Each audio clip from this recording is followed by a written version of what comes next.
नमस्कार, मैं हूं आशीष त्रिपाठी आपके साथ। जोरदार भूकंप आया रूस में और इतना भयंकर यह भूकंप था कि पूरी धरती कांप उठी। रूस के कामचटका प्रायद्वीप के प्रशांत तट पर बुधवार 8.7 की तीव्रता का भूकंप मापा गया और भूकंप के बाद पूरे इलाके के लिए सुनामी की चेतावनी जारी की गई है। भूकंप और सुनामी का असर जापान तक में देखने को मिल सकता है और रूस के कामचटका प्रायद्वीप के प्रशांत तट पर आए इस भूकंप से बड़ी तबाही के संकेत हैं, क्योंकि रेक्टर स्केल पर इसकी तीव्रता 8.7 मापी गई है। अगर प्रथम दृष्टया देखा जाए तो अभी तक किसी नुकसान की तो खबर नहीं है। यूएसजीएस के मुताबिक रूस के सुदूर पूर्वी तट और जापान के कई इलाकों के लिए भी सुनामी अलर्ट जारी किया। नेशनल वेदर सर्विस यानी राष्ट्रीय मौसम सेवा के सुनामी चेतावनी केंद्र ने रूस के पूरे हवाई राज्य के लिए सुनामी चेतावनी जारी की। यूएसजीएस के अनुसार भूकंप इतना मजबूत था, उथला था कि इससे सुनामी भी आ सकती है। पूरे इलाके में 1 मीटर तक की ऊंची लहरें उठने की संभावना है। जापान की मौसम विज्ञान एजेंसी ने बुधवार को बताया कि रूस के कामचटका प्रायद्वीप के पास 8.7 की तीव्रता का एक शक्तिशाली भूकंप आया। जापान के लिए सुनामी की चेतावनी जारी कर दी गई है। एजेंसी के मुताबिक भूकंप स्थानीय समय अनुसार बुधवार सुबह 8:25 पर, भारतीय समय अनुसार मंगलवार करीब 11:25 पर रात के समय आया और इसकी प्राथमिक अगर जानकारी की बात करें तो तीव्रता जो थी शुरुआत में वो 8.7 थी। एजेंसी ने जापान के प्रशांत तट पर 1 मीटर तक की सुनामी की चेतावनी जारी की।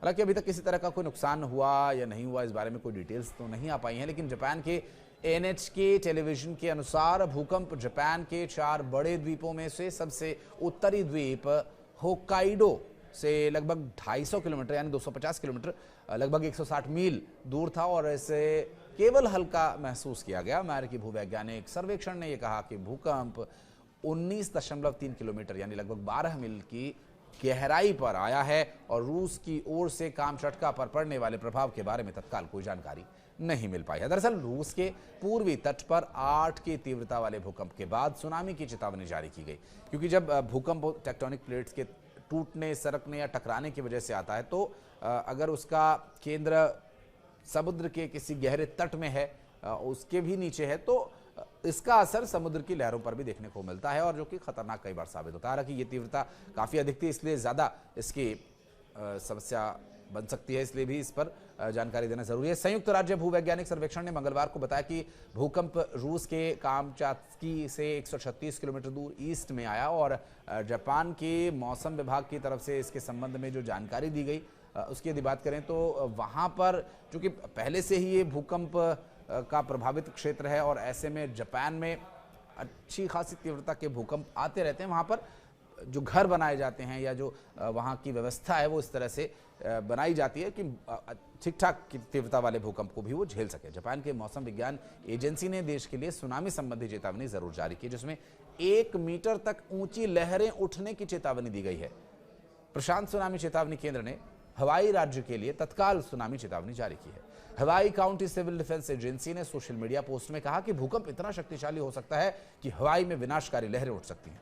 अमेरिकी भूवैज्ञान सर्वेक्षण के अनुसार भूकंप उथला था और केवल 19 किलोमीटर गहराई में था। सतह के कंपन और सुनामी के आने का खतरा ऐसे में बढ़ जाता है।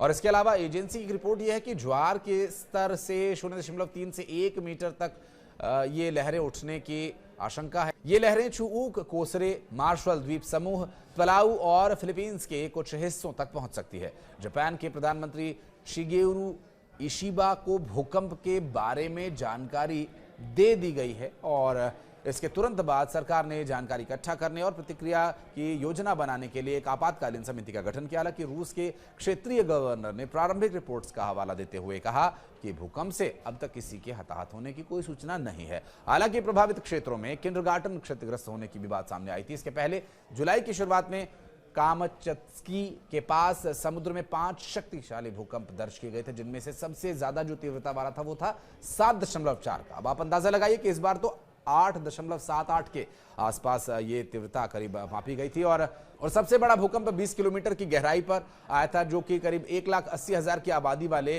पेट्रोपाव्लोव्स्क कामचत्स्की शहर से 144 किलोमीटर पूर्व में आया था। 4 नवंबर 1952 को कामचत्स्की में 9 तीव्रता के भूकंप का नुकसान हुआ था। हालांकि हवाई में 9.1 मीटर ऊंची लहरें उठने के बावजूद सब सुरक्षित थे, ये एक अच्छी बात है। तो तैयारियां तो रहती हैं, क्योंकि तटीय क्षेत्र हैं तो काफ़ी हद तक तैयारियां रखनी पड़ती हैं और इन तैयारियों से काफ़ी मदद मिलती है लोगों की जान बचाने में, क्योंकि लोग तैयार हैं तो ये जो स्थिति है उससे वो निपटने के लिए प्रशासनिक स्तर पर भी प्रयास करते हैं और ख़ुद भी लोग अपने अपने स्तर पर तैयारी करके रखते हैं।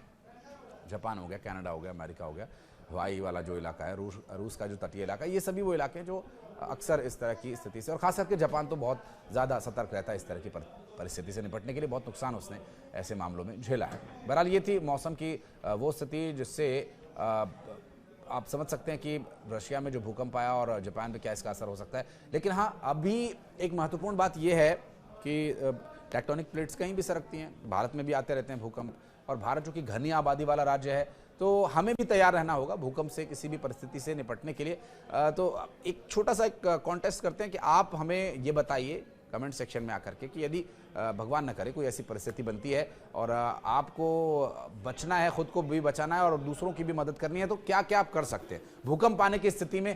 पहली वो 5 बातों का क्या हमें ध्यान रखना होता है, आप अपने कमेंट सेक्शन में बताइएगा हमें, और फिर हम आपको नाम मेंशन करेंगे अगली वीडियो में। और बहुत धन्यवाद यहाँ तक वीडियो देखने के लिए।